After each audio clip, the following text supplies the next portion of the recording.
Բարի կեսօր, Open Media-ի Renews լրատվականը սկսում է աշխատանքն ուղիղ եթերում, ես Սոնա Թումանյանն եմ։ Մենք շարունակում ենք անջատել աղմուկն ու խոսել կարևորի մասին, Հայաստանի ու աշխարհի լրահոսը դարձնել հասանելի եւ թափանցիկ ձեզ համար։ Անցած օրվա հաղթական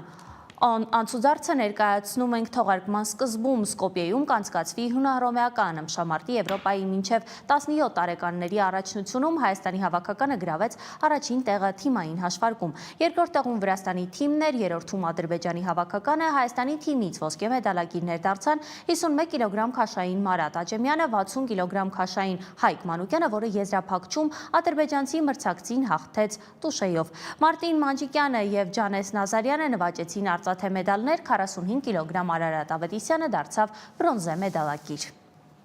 Հայաստանում կկառուցվի $500 միլիոն արժողությամբ արհեստական բանականության գործարան, որի գործարկումը նախատեսվում է 2026 թվականին։ Բարձր տեխնոլոգիական արդյունաբերության նախարար Մխիթար Հայրապետյանը նաև հայտնել է, որ դա լինելու է տարածաշրջանի խոշորագույն տեխնոլոգիական նախագիծը։ Firebird ընկերությունը Հայաստանի կառավարությունն ու NVIDIA-ն ամիսներ տևած նախապատրաստական աշխատանքներից հետո մեկնարկում են համատեղ նախագիծ, որն արմատապես փոխելու է մեր տարածաշրջանի տեխնոլոգիական քարտեզը։ Նախագծի շրջանակում կիրականացվի $500 միլիոն ներդրում, կտեղակայվեն հազարավոր NVIDIA Blackwell GPU-ներ, կձևավորվի ավելի քան 100 մեգավատ հզորությամբ ենթակառուցվածք, գրել է նա Facebook-յան էջում։ Երևանում են Nokia ընկերության ավագ փոխնախագահ Ռոլֆ Վերները եւ ընկերության փոխնախագահ Փիթեր Վուկովիցը։ Նախորդին նրանք հյուրընկալվել են կառավարությունում փոխվարչապետ Մհեր Գրիգորյանին ներկայացնելով հեռահաղորդակցության ոլորտում Nokia եւ Ucom ընկերությունների առաջիկա համագործակցության, մասնավորապես 5G ցանցի ենթակառուցվածքների ներդրման ընթացիկ եւ ապագա ծրագրերը։ Հանդիպմանը, որին ներկա են նաեւ Galaxy ընկերության խմբի համահիմնադիրներ Արտյոմ Խաչատրյանը եւ Արամ Խաչատրյանը, Ucom ընկերության գլխավոր տնօրեն Ռալֆ Իրիկյանը, զրուցակիցներն անդրադարձել են նաեւ Հայաստանում թվայնացման գործընթացներին, ինչպես նաեւ երկրի տնտեսական զարգացման զգալի ներուժին։ Անհետ կորածների ճակատագրերի պարզաբանմանն ուղղված ջանքերը կշարունակվեն ազգային անվտանգության ծառայության տնօրեն Արմեն Աբազյանի գլխավորությամբ տեղի է ունեցել գերիների, պատանդների եւ անհայտ կորածների անձանց հարցերով զբաղվող միջգերատեսչական հանձնաժողովի հերթական նիստը։ Ծառայության տնօրենը վերահաստատել է հանձնաժողովի հանձնառությունը շարունակելու անհայտ կորածների ճակատագրերի պարզաբանման ուղղությամբ համալիր եւ համակարգված աշխատանքը։ Քննչական կոմիտեի ներկայացուցիչները հանձնաժողովին ներկայացրել են այն հայտ կորելու հանգամանքների վերաբերյալ կոմիտեում կատարվող քննության արդյունքները։ Այնուհետև քննարկումներ են ծավալվել հանձնաժողովի աշխատանքներն առավել արդյունավետ կազմակերպելու վերաբերյալ։ Արտգործնախարար Արարատ Միրզոյանը բարձր է գնահատել Հայաստանի պատվիրակության մասնակցությունը ՄԱԿ-ի օվկիանոսի հարցերով հանձնաժողովին։ Նիստում նա եւ նախագահ Խաչատուրյանը հանդիպում են ունեցել նաեւ Արգենտինայի նախագահ Խավիեր Միլեի հետ։ Լեռներից մինչև օվկիանոսներ, Հայաստանից մինչև Արգենտինա։ Ուրախ եմ մասնակցել ՄԱԿ-ի օվկիանոսի հարցերով համաժողովին Հայաստանի նախագահի պատվիրակության կազմում։ Էքսի իր էջում գրել է Հայաստանի արտգործնախարարը։ Ըստ նրա, այդ կարևոր միջոցառմանը հայկական կողմը միջազգային գործընթացների վստահության եւ աջակցության շնորհիվ մենք բոլոր ջանքերը գործադրեցինք շատ հաջող եւ արդյունավետ COP17 համաժողով անցկացնելու ուղղությամբ, հավալել է Արարատ Միրզոյանը։ Ազգային ժողովի նախագահ Ալեն Սիմոնյանը հունիսի 11-ին ընդունել է Հայաստանում Իրանի Իսլամական Հանրապետության արտակարգ եւ լիազոր դեսպան Մեհդի Սոբհանիին։ Զրուցակիցները քննարկել են հայ-իրանական հարաբերությունները օրակարգի առանցքային թեմաները, հատուկ ուշադրություն դարձնելով միջխորհրդարանական համագործակցության զարգացման հարցերին։ Անդրադարձ է կատարվել նաև տարածաշրջանային զարգացումների վերաբերյալ տարբեր թեմաների։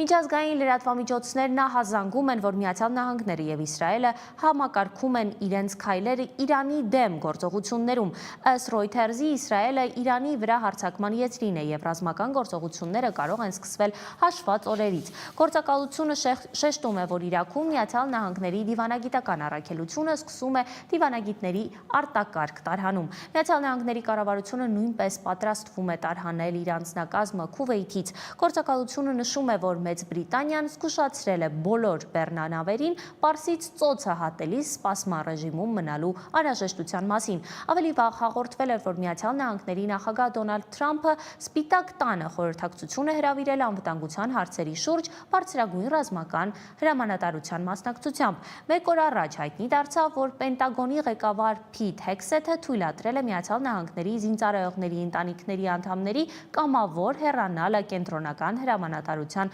պատասխանատվության գոտում գտնվող օբյեկտներից Մերձավոր Արևելքում իրավիճակի սրման ֆոնին։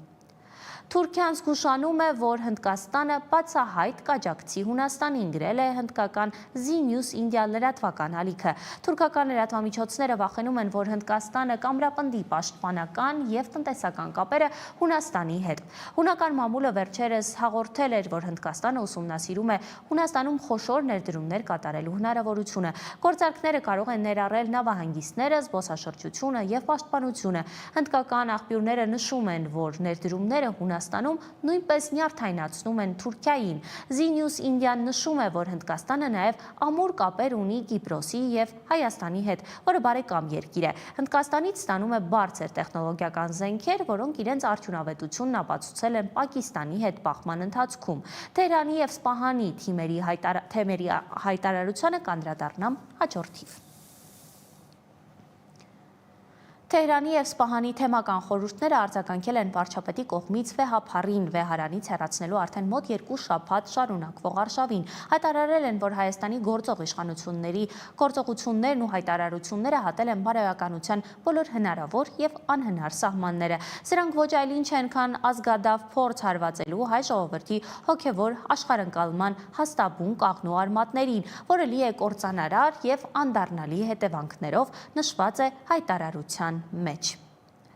Հետպատերազմյան շրջանում շատ լուրջ է հոգեկան առողջությունը պահպանելու խնդիրը, հոգեբանական խնամքը առհասարակ։ Մեր հասարակությունում ընդհանրապես հոգեբանին դիմելու մշակույթը դեռ նոր է զարգանում։ Հաճախ ու որպես կանոն չենք էլ գիտակցում, որ ունենք մասնագիտական աջակցության կարիք, բայց դա անհատական մակարդակում։ Հավաքական տրավմաների դեպքում խնդիրը շատ ավելի լուրջ է։ Այստեղ արդեն ունենք ոչ միայն հոգեբանի կարիք, պատմում է Աննա Հարությունյանը։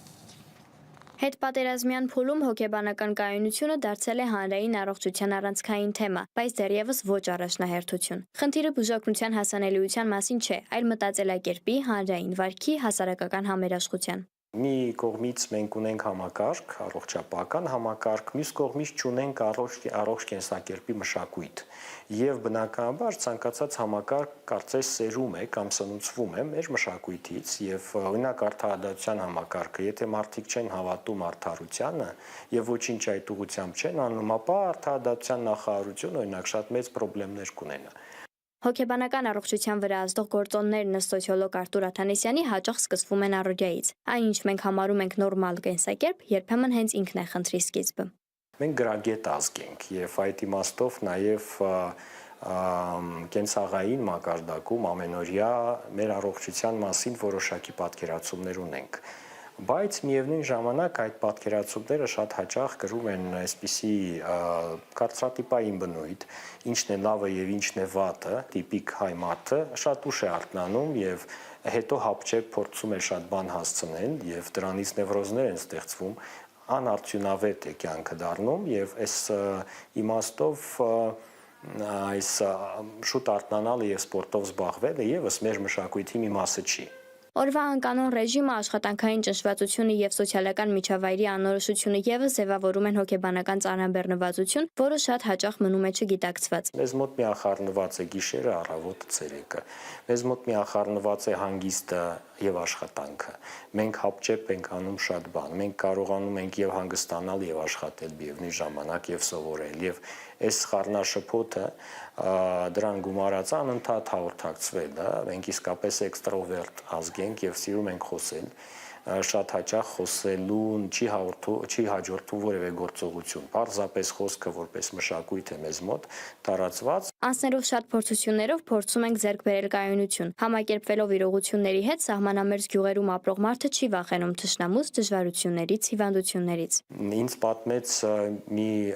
ուրեմն զրուցակից վերջերս մարզերից մեկում ապրող գյուղերից մեկում սահմանամերձ, որ ահա բլուրներից մեկի վրա վերջին իրադարձությունների հետևանքով հայտնվեց մեծ ադրբեջանական դրոշ, որը իրենք ստիպված են տեսնեն ու առավոտից երեկո, եւ միևնույն ժամանակ նա ասում է, որ մենք այդ բլուրի տակ միշտ կախել ենք լվացքը Բաքում եւ հիմա այդ պարանների վրա այնքան երեխաների, այնքան մանկական շորիկներ են կախված, այսինքն մարդիկ շարունակում են երեխա ունենալ, չեն վախենում, արհամարում են վտանգը։ Իսկապես մենք քաջ արի ժողովուրդ ենք եւ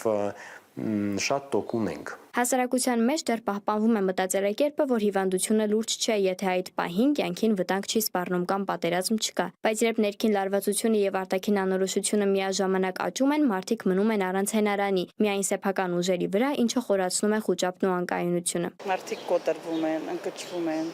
ապրելու ցանկությունը ոնց որ նվազում է։ Սկսում են թերահավատորեն վերաբերվել բոլորին։ Հոգեկան առողջության տեսանկյունից ես կասեի, որ մեր ժողովուրդը վերջին ժամանակներ այնքան բաների միջով անցավ, սա առանձնապես ինչ որ լուրջ ձևով չի ազդում։ Բոլորս էլ ճնշված ենք, բոլորս էլ նեղված ենք։ Թեև հանրության տրամադրությունները շարունակում են խորը հուզական ծանրություն արտահայտել, վերջին շրջանում նկատելի է մի այլ միտում ևս։ Ավելացել է հոգեբանական աջակցության պահանջարկը, ըստ սոցիոլոգի մարդիկ սկսել են խոսել, որոնել օգնություն եւ ընդունել, որ ուժեղ լինելը միշտ չէ, որ լռելու մեջ է։ Ի տարբերություն արևմտյան հասարակությունների, որտեղ հոգեկան վիճակը ընկալվում է որպես անհատական գործ, այստեղ նման խնդիրներն ընդհանրանում են հաճախ ընտանիքի, երբեմն էլ համայնք ու ամբողջ հասարակության մասշտաբով։ Աննա Հարությունյան, Գևորգ Սիանոսյան, Reopen Media։